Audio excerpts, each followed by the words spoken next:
চট্টগ্রামের সাতকানিয়া উপজেলার পশ্চিমাঞ্চলে পাহাড়ি এলাকায় চলতি মৌসুমে লিচুর বাম্পার ফলন হয়েছে। মাইলের পর মাইল বিস্তীর্ণ বাগানগুলো এখন থুকায় থুকায় লাল লিচুতে ভরপুর হয়ে গেছে। স্থানীয় চাষি ও বাগান মালিকদের মুখে ফুটে উঠেছে আনন্দের হাসি। তবে বন্য হাতির উপদ্রব ও আক্রমণ না থাকলে এই সাফল্য আরো বৃদ্ধি হতো।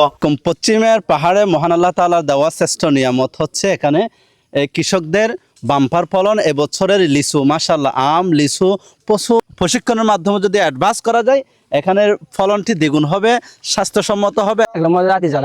হাতি অতিষ্ঠ করে গাছ বাগিয়ে আর প্রায় 20,000-30,000 লিচু হেভি 20-30,000 লিচু হাতি হাতে গাছ বুঝলা ভাই হেভি হে তখন আর অত্যাচার করি জি গড়িয়ে দূরে গেলে 5 মিনিট আবার আগে হওয়াইয়ে 500 মাসে 500 কতটুক এরিয়া।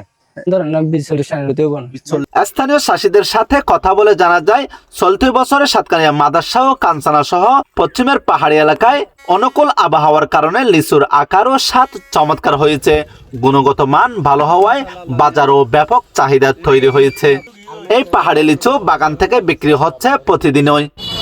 স্থানীয় চাষীদের প্রত্যাশা ফলন ও দাম নিয়ে চাষিরা সন্তুষ্ট হলেও বন্য হাতির আক্রমণ থেকে বাগানগুলো রক্ষায় স্থায়ী ও কার্যকর পদক্ষেপ নেওয়া হলে আগামীতে এই অঞ্চলের লিচুর সম্পদ আরো বৃদ্ধি পাবে।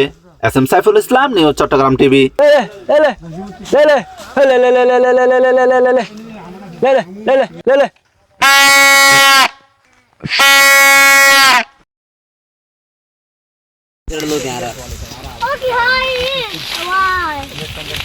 Hãy subscribe cho kênh Ghiền Mì Gõ để không bỏ lỡ những video hấp dẫn.